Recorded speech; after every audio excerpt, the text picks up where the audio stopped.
Here's how I make polymer clay cheeseburger keyrings. First cut the buns out equally and then roll into balls.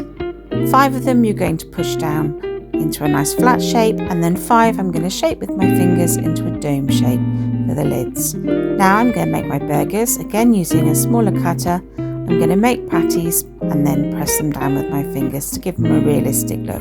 Next comes the lettuce. I use a petal cutter and I use a petal shaper, and this gives the nice lines of the lettuce leaves. I add 3 to each bun. Next comes the tomato.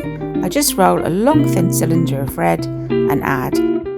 This is the gherkin. I mixed yellow and green to make that colour.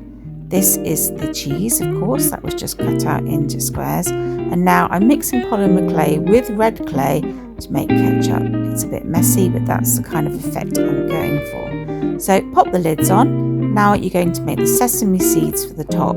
So once I've put them on with my knife, I then press them down with my finger and go in my chalks, yellow, brown and a dark brown. First with yellow, then with the medium brown and a little bit with the dark brown to show the colouring. I bake them in the oven with the eye pins in, and then I take the eye pins out once they've cooled, put them in with Gorilla Glue, and then I add Fimo varnish to the top, and here's my keyrings.